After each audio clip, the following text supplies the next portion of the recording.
Good morning, everyone. Welcome to the third breakout session today of this lovely Tuesday morning. I'm Diana Dunn with Adeq Engineering, and I'll be doing the monitor today for David's MAC presentation on the composition of roadway-generated stormwater in Arizona. David's been an environmental professional for almost 20 years. He's a graduate of the University of Arizona, where he majored in environmental science. Since that time, he has worked in Arizona for several organizations as remediation specialist, consultant, and environmental professional. He's currently employed with the Arizona Department of Transportation as an industrial stormwater coordinator, where he does his best in maintaining clean water and efficiency. Some of his specific duties include stormwater program development and managing the wet weather monitoring. David is active with several professional environmental organizations, such as Southern Arizona Environmental Management Society, where he serves as president. In the times of COVID, he's making sure his boys attend virtual school by working and putting together presentations for talks. And in his free time, he powerlifts and trains for the L Tour. So David, thank you very much for being here today, and I'll pass it off to you. Just one note, don't forget to fill out any questions and we'll answer them at the end. All right, thank you, Diana. Welcome to my presentation today. I'm going to be talking to you about the composition of roadway-generated stormwater in Arizona. My name is David Mack with the Arizona Department of Transportation, and I handle the stormwater monitoring program for Adeq. Today we're going to talk about an overview of the stormwater program and about some of the information that we are finding out through our sampling program. We've been monitoring for about 10 years now. Some sites have a couple, roughly 10 years now, and as such, we have this big set of data. We are starting to look at that data and starting to compare it to other pieces of information so that we can look at that data and decide what we want to do moving forward for the next 10 years. Hopefully, at the end, you'll be able to see where we are and what's going on, and I'll be able to give you some insight into what potentially we'd be looking for in the future. All right. The overview for today is we'll talk about what makes up the constituents of stormwater off the highway. We'll talk about the Arizona, our permit, our MS4 permit. We'll go through about comparison of certain samples. We'll go through a review of how we compare our samples to other standards. And then we'll actually go through about 7 standards and then wrap it up in the end, all right? So with that, when we talk about highway runoff, we're talking about just the highway, right-of-way to right-of-way. If we look in that last picture, if I go back a picture real quick, we could see that the right-of-way, we usually have a fence line and we have a distance, and then we have the roadway. When we talk about the composition of that discharge that we're sampling, we're mostly specifically talking about what's falling on that roadway surface and what's being collected on it. So as we see here, this is a beautiful diagram of exactly what is going on to produce that runoff that we are collecting. That runoff I like to call a soup, because you'll see in a few pictures later on, it looks like a soup of stuff. And what is that stuff? Well, as we saw, as you can see from a rain event, the rain falls to the ground, and as it's falling to the ground, it picks up atmospheric fallout. That's anything in the sky, dirt particles, anything else that's in the sky, and that falls onto the roadway surface. From there, the vehicles, sorry, this is just new to me, I'm a little nervous here. So vehicles are another source of deposition into our roadway. If you think your dog or cat sheds a lot, you should see a vehicle. Vehicles shed a ton of materials. We don't necessarily see them, but they shed a lot of materials onto the roadway, which then creates a lot of the stormwater runoff, a lot of the particulates in the stormwater runoff that we're seeing. Another source of that highway runoff is the highway maintenance activities in the system. So the sanding and the salting. Now, mind you, that's more for like Flagstaff area, Tucson, Phoenix. We're not really seeing roadway salts, but there are other operations that highway maintenance does that can leave debris on the roadway, which can get put into that stormwater column. And then run-on is another factor. If you're in an urban environment and the roadway is the lowest point, you're going to have you're going to have buildings and parks discharging whatever's on their roofs, whatever's on their surface onto that roadway surface.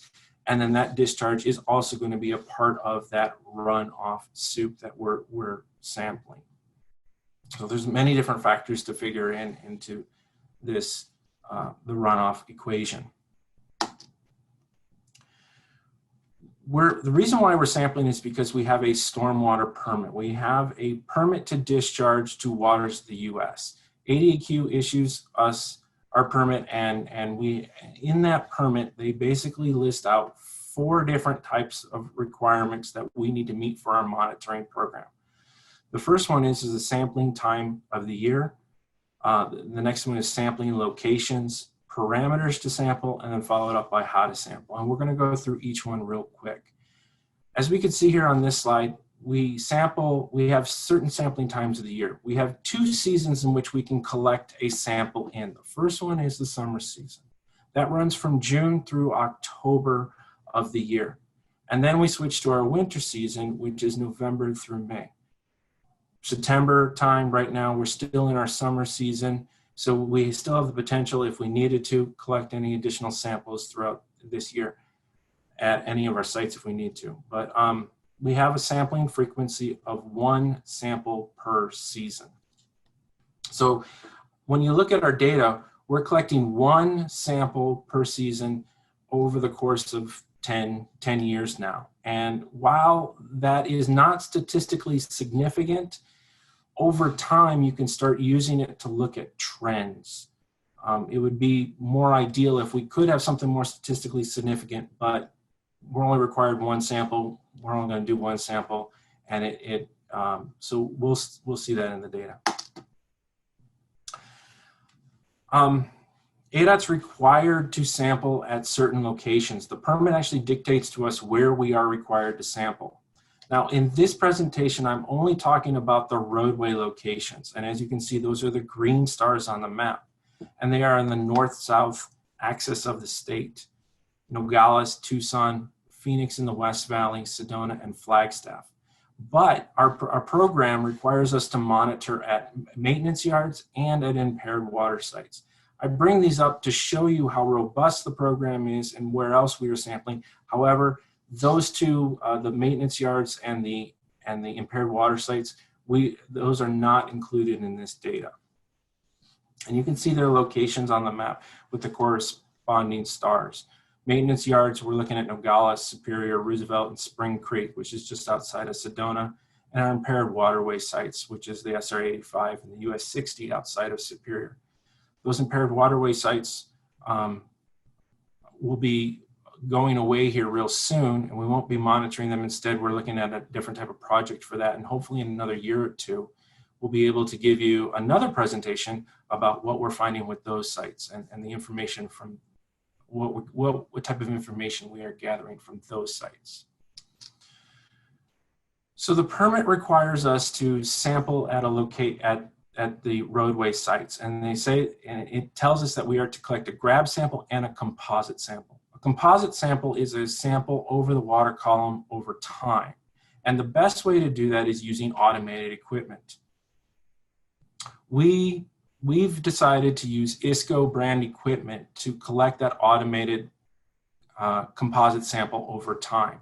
And the system we use out in the field is a pretty simple system. First of all, we start with the DOT utility box connected with the rain gauge and a solar panel.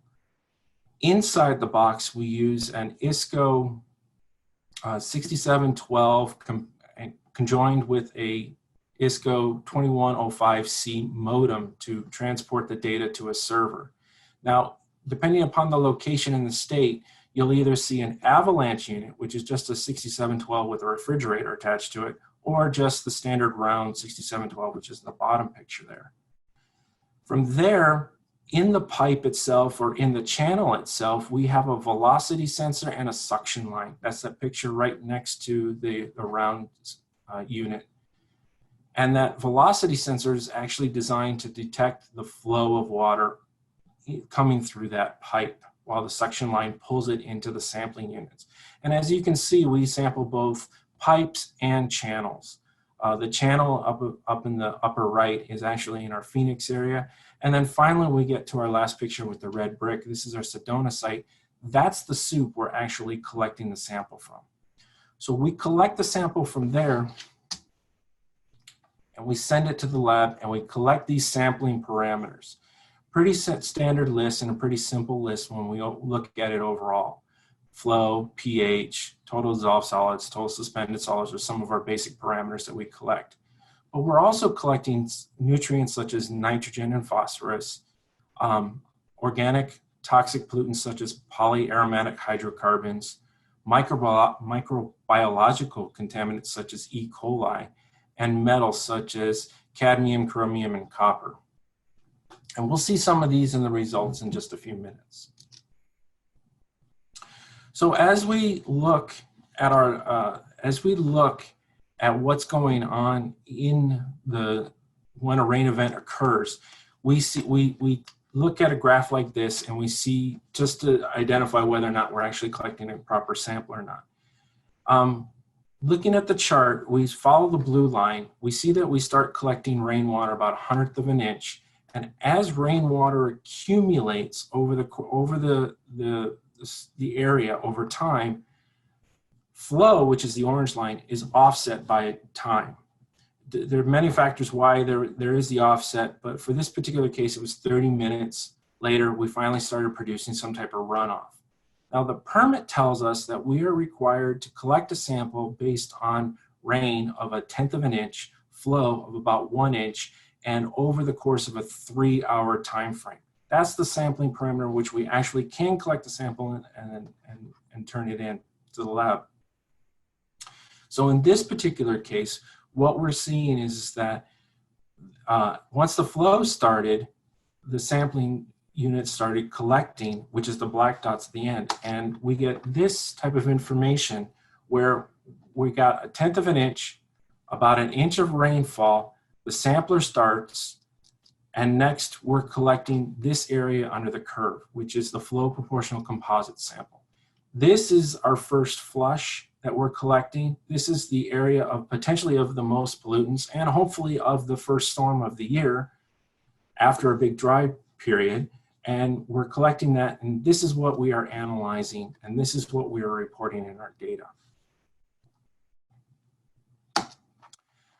As such, once we collect that data, we have to look at it and actually compare it to some type of standard. Those standards, the first standard that we compare it to is the Arizona Department of Environmental Quality, Surface Water Quality Standards. And the two images that I have here below represent where we are. The bar is the surface water quality standard. So are we low? Are we limboing across under that bar, or are we high jumping above that bar? And you'll see that in the data.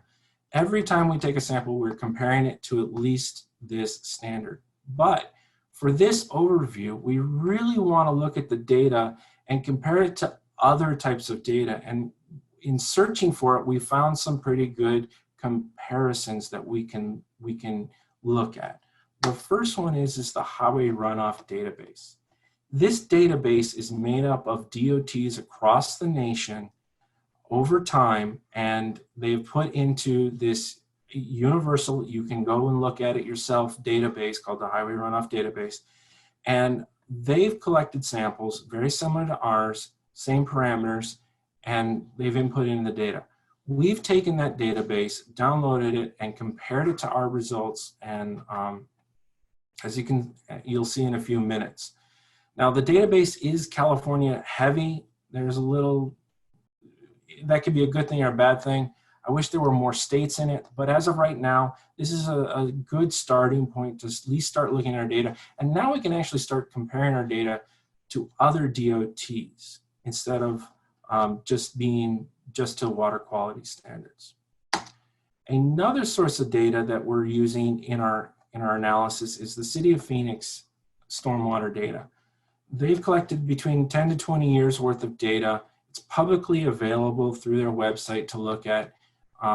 They're a phase 1 entity just like us, and they have a high surface area, so they're a very large entity like ADOT. And so they have some good information, and we're able to look at their data and also compare it to ours. That way we get an Arizona perspective into this whole mix too. And then we can start really seeing, are we comparable to not only other DOTs, but are we also comparable to other things and other operations in Arizona? So next, we're actually going to start looking at some data. Before we get into the data, let me set up the slides a little bit. The first part of the slides is arid, mesic, and semi-arid ecoregions. This is from the highway runoff database. They break the data down into specific ecoregions for their analysis. And the nice thing is that we're actually able to compare our information to those ecoregions too, because an arid region is about 0 to 10 inches of rainfall a year. That's about equivalent to Phoenix. While a mesic area is anything over 15 inches a year, that's about equivalent to Sedona and Flagstaff. A semi-arid is about 10 to 15 inches of rainfall a year, and that's about equivalent to Tucson and Nogales. The next line on the chart is the average US. Those are the averages of all three of the arid, mesic, and semi-arid areas. Then we have the Arizona urban, which is the city of Phoenix data. And then finally, we finish up with ADOT data at the edge of the slide.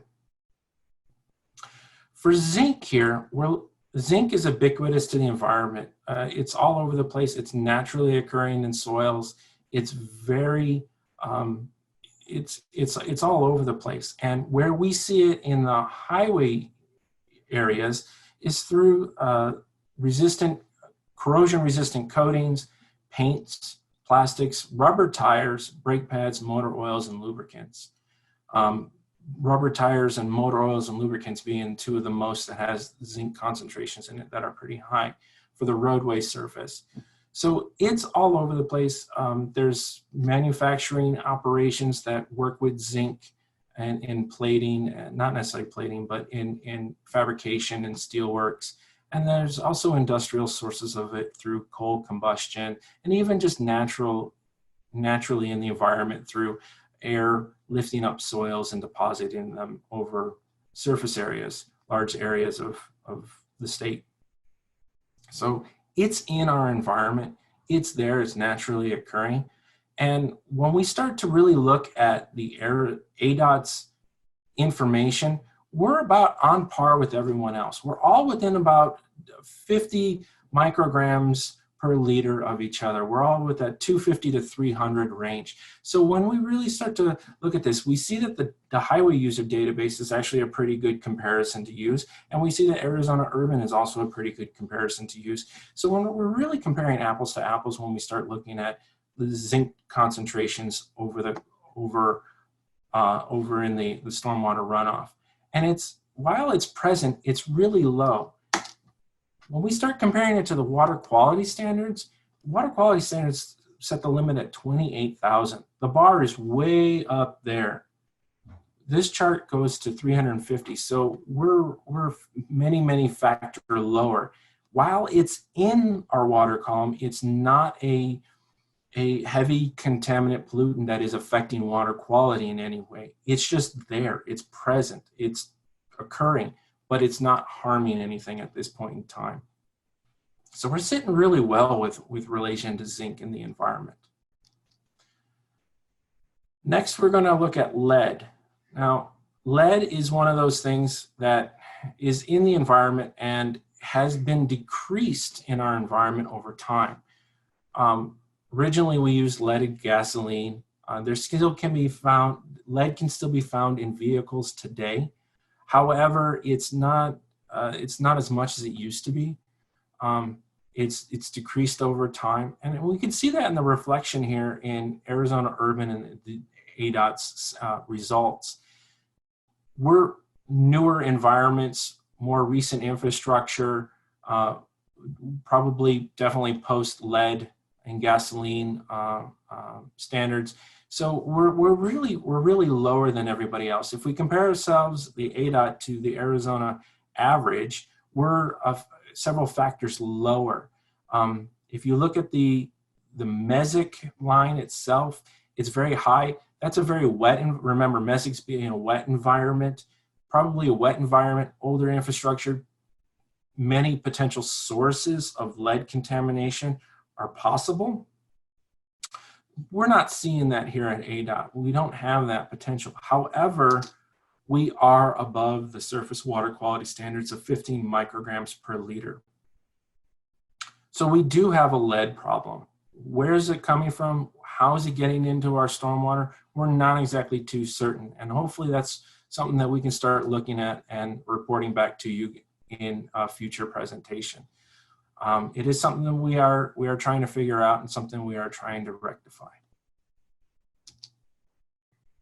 Next is copper. Copper is ubiquitous to Arizona. It's one of our 5 C's: copper, cotton, citrus, cattle, and climate. Copper is on our state seal. It is very important to Arizona's economy. It's naturally occurring in our mountain ranges, and it's mined. It's worked on, and we're finding it in brake pads, electrical systems in cars, metalworks, fabricators, and there's even some natural sources of copper that can affect the stormwater quality through air emissions or forest fires. We saw that this year that there was a whole bunch of forest fires up in the Northwest still going on, but they've affected some of the, they've affected both Phoenix and Tucson and probably other parts of the state. There is a possibility that we did get some atmospheric fallout from copper, but probably not enough to make a significant dent or significant concentration in stormwater flows. So the number one source that most people believe is in stormwater off the roadway is in brake pads. And for other states such as California and Washington and Oregon and Alaska, where they have salmon fisheries and salmon, copper is a big important thing to reduce in their stormwater. While it's not as important out here, it's present. We're on average with the average US. We're lower than the Arizona urban, but it's not something that is really that bad. In fact, when we compare it to the water quality standards of 500 micrograms per liter, we're several factors lower than what the standard is. So while it's present, it's not a big contributor to degradation of our waterways from stormwater runoff from the highways.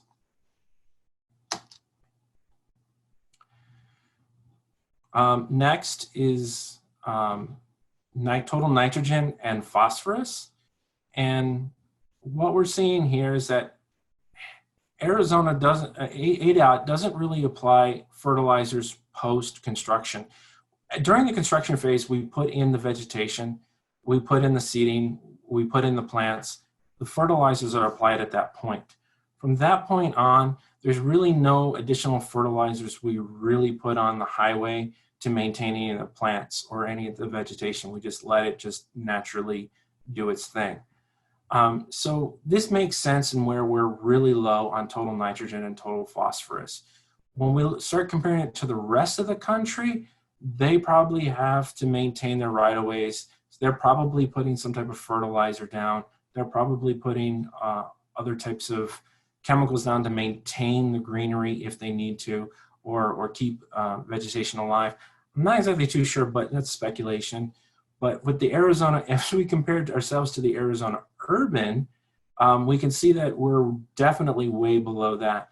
The speculation for that is they have golf courses, they have parks, they have private residences, and they have commercial residences where they have a lot of potential for fertilizer to be applied to those green areas and wash off in their stormwater. And they're seeing it in their stormwater totals, while we are not. Same goes for phosphorus. It's present, but it's not a big factor in our stormwater runoff. In fact, when we look at the stormwater quality standards, and sorry I spelled nitrogen wrong, but we're at 10 milligrams per liter of the standard, and we're sitting way below that at 2. So we're definitely limbo low and below the limits. So that's a good thing. Our next sampling results is total suspended solids and total dissolved solids. Now, total suspended solids, TSS, is things like soil particles that get dislodged during a rain event and get transported in the stormwater column. And that's what gives you like brown stormwater, or a coloration in the stormwater is usually the suspended solids.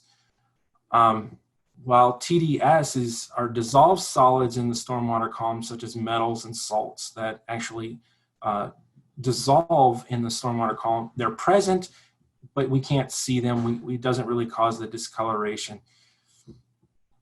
And so what we're seeing with the total suspended solids is that we're high, and that makes sense for our operations because soil particles, again, vehicles shed. People are traveling all over the place. They're throwing off whatever dirt's on them, or we have highly erosive soils that's getting into our waterways. As we saw in the picture a few slides back, we have the open channel for Phoenix. There was a whole bunch of sediment in that open channel.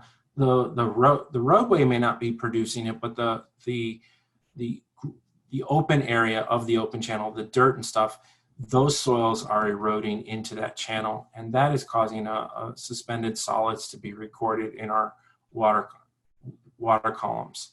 While the dissolved solids, again, this is coming through from the roadway. These are your metals and your salts and whatnot that are being dissolved in the column. They're present too, and we're pretty much on par with the Arizona urban and the average US.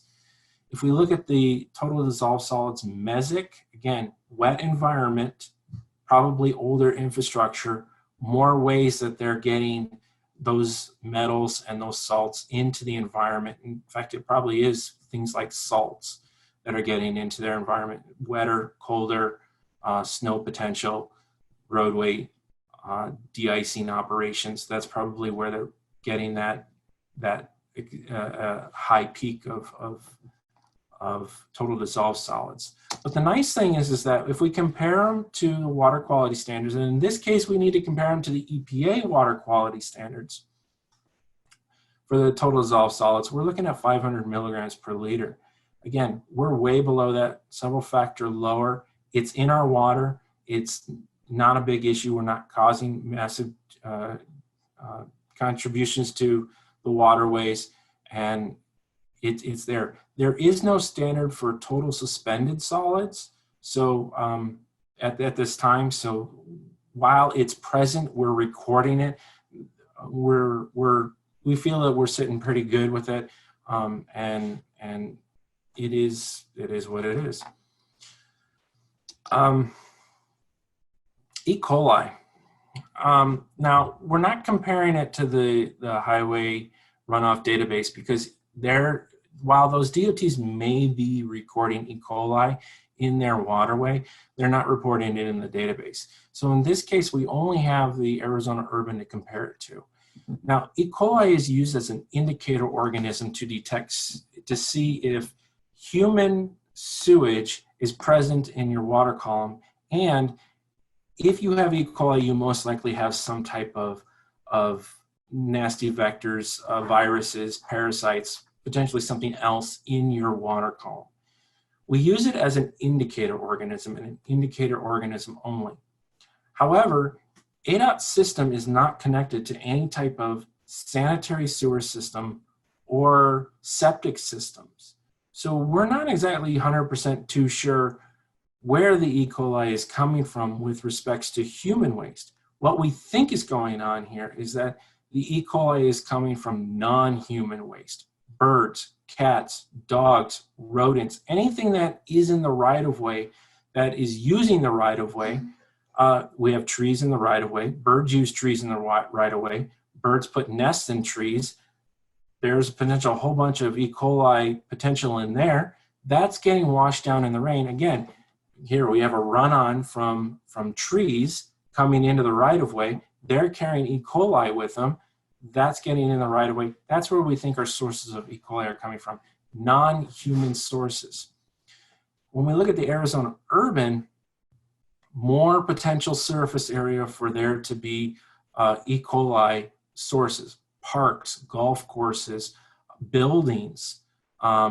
Roofs are notorious for collecting things such as E. coli, birds, and whatnot. So there's a whole bunch of potential sources there.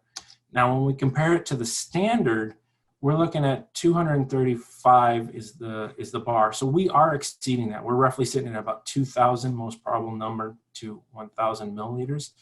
235 is the lowest number we need to meet. So here we are definitely above the standard on this one.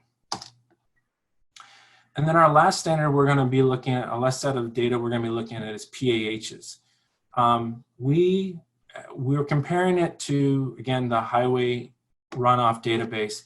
And these are the averages for each constituent of PAHs. While their information is a little, from my perspective, it's a little high. I mean, dibenzoanthracene at 4.42, I think is a little high. There could be various reasons for that.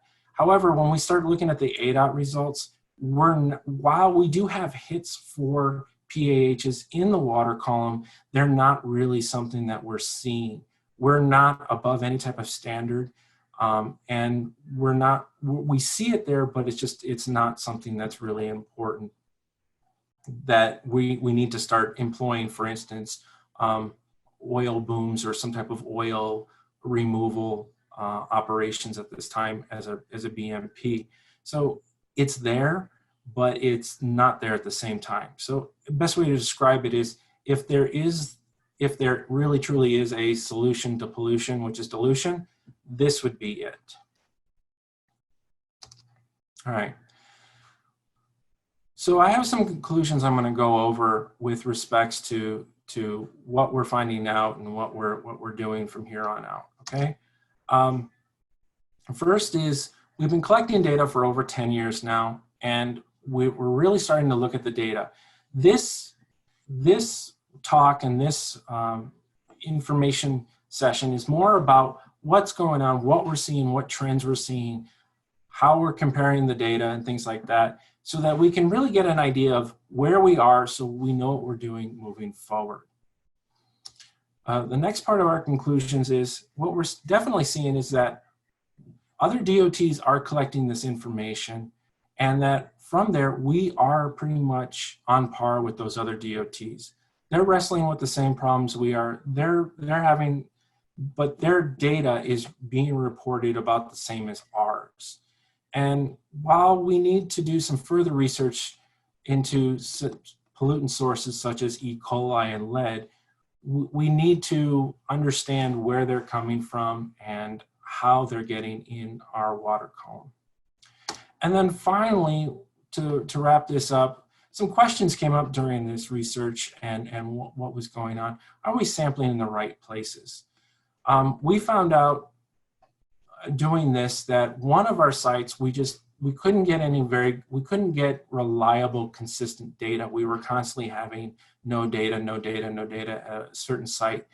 And so we reanalyzed the information, and we looked at other sites, and we were able to move one of those sites. So it's been about 2 years now since we've moved that site, and things are working out much, much better. Now we're actually getting more consistent data, more information from it versus the old site. And then also with that, some of our other sites, we're also looking at them too to make sure that are they completely within this. We're collecting the stormwater 100 or as much as we can of the right-of-way and not anything else. And we have several other sites that we have some other issues with. So we're looking at them, trying to figure out what's the best thing to do. Do we need to move those stations too, or keep them where they are and then just factor in the fact that we have off-site sources coming on in those areas.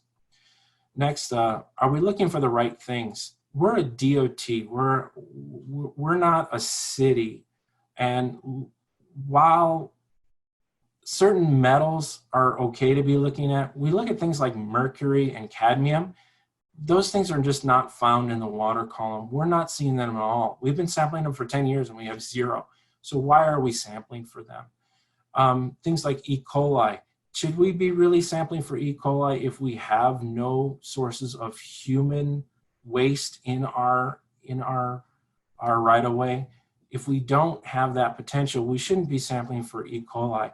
But are there emerging contaminants that are coming out and down the road that we need to start looking for and start preparing for, because potentially they can get into the stormwater permits? And then finally, are we using the right regulatory program? We are a phase 1 MS4. We are equivalent to several other operations in Arizona, such as City of Tucson, Pima County, City of Phoenix. And of those, we're a DOT. You saw in the picture of the state, we touch all the corners of the state, but it's those little black lines. Is a phase 1 program and a phase 1 monitoring program the right way to conduct sampling and analysis for a DOT? Maybe there's another way. And right now we're in the process of negotiating our next permit. So we can take some of this research and some of this data and we can start applying it so that we can get a more just permit for us that is more complementary to our type of operations and our type of business. And with that, I thank you for listening to my presentation today. I will admit this was much, much different since I can't see any of you. This is the first time out of all this time we've been home. This is the first time I've actually done this type of presentation. And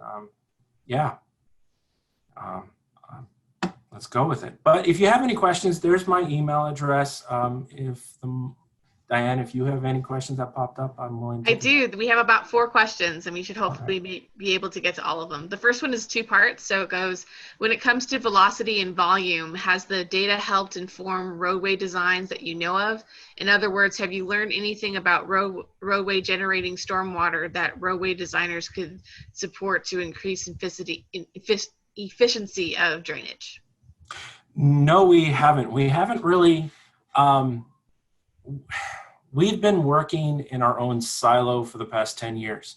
And that's one of the things we definitely realized in our group, is that we've been working in a silo. So we have all this data, but what are we doing with it? Well, right now we're trying to get out to the rest of the agency in other ways to help get them the information so that we can make educated guesses, so that we can make other types of improvements on the roadway and whatnot. But as of right now, the answer is no. We haven't really shared it with anyone else. That's why events like Roads and Streets are a great way to share that information. Great. And then, is there any penalty to going above the 80 EQ standards? No.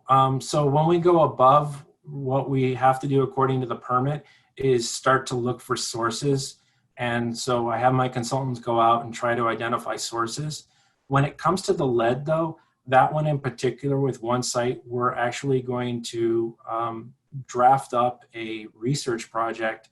We're not going to implement it right now, but we're going to draft up a research project and hopefully implement it in the future to start looking at why this one site is having an issue. That's why I'm exceeding the lead, is one site in particular.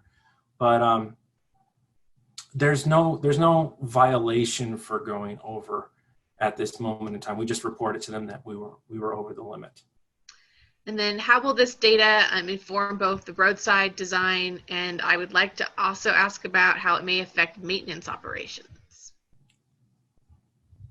Well, with respect to maintenance operations, we can start using the data and start getting the information out to them, and they could help us create ways to minimize their impact.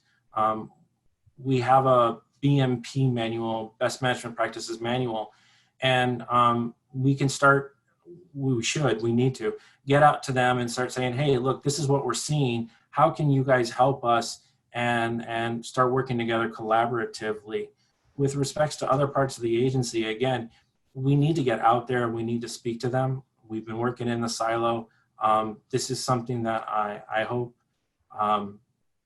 we can start moving towards other departments so they can start realizing that we build these systems. This is what we're contributing to our rivers and lakes in Arizona. We need to, while it's not necessarily bad in all cases, here's where it is bad, and here's where we can potentially work together to try to create a solution. And then have you looked at homeless populations in states across the country and correlated to the E. coli? We know our Phoenix site has a bridge troll, and he lives under the bridge, and he's been very nice and kind, and he's there every once in a while, but he's one person. We know he's not using our right away where that sampler is and doing that. In relation to our other sites, we do have some transient issue in Tucson, but not really that much. It's the fact that we're discharging not only the roadway, but also Tucson. And we're having issues with that. And same with Nogales, we're discharging parts of Nogales. While they don't have a heavy transient population, it is there in certain areas, but it's not really in our right of way. If people see, if DPS or other types of police forces see transients in the right of way, they're required to move them on. So we're not really seeing them camping out in our areas. We're not really seeing them using our areas as a potty system or anything like that. We really feel it's the birds. And I mean, if a cat goes and grabs a bird and eats a bit of the carcass and then just leaves it there, I mean, the cat's not going to pick it up and take it to the trash can and then throw it away. He's going to leave it there. When that rain happens, it's going to run off, and we're going to get E. coli in our sample. If we have pipes, we're not crawling up the pipes to make sure that there's nothing in there. We're not shining any flashlights up there. So it's present in the system. I personally think E. coli is all over in our waterways, and it's just naturally occurring. Just naturally occurring. There's nothing we can do about it. This is going to be the last question. Yeah. You mentioned that you are no longer monitoring the impaired water locations, and that this would be a potential discussion in the future. Could you give us a sneak preview of what kind of monitoring sampling is planned at those locations instead of under this current program? We have released a research project, and I don't know how much I'm allowed to say, so I'm going to just keep it very high level. We have a research project going on with a consultant, and they're actually looking at our impaired waterways and where we potentially discharge in those waterways, and what the impairments are of those waterways, and trying to figure out if we contribute to those waterways, how much we contribute, and if we contribute, what type of potential solutions we can employ to reduce our contribution factor. The research project is right now scheduled for about 2 years. So I think in about two to 3 years, hopefully we'll have something more, and we can come back to Roads and Streets and present that information with the consultant and do a nice overview and see what's going on.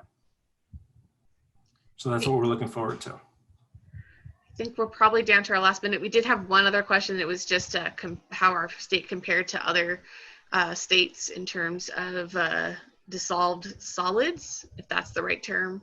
Mm-hmm. Say that again? They just wanted to know how our state compared to other states in terms of total dissolved solids, and they weren't sure if that was the right term.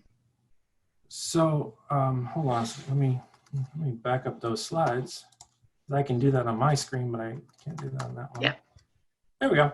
Total dissolved solids. When we look at total dissolved solids, we're pretty comparable to the urban and to the average U.S. So it's present, but it's not creating a situation where we're degrading water quality down in our waterways. When we look at it compared to everything else, we're not applying the roadway salts like wetter areas do, northern areas and wetter areas do, because we don't have the snow the same way. And we're only really looking at one site that actually has snow removal in our system.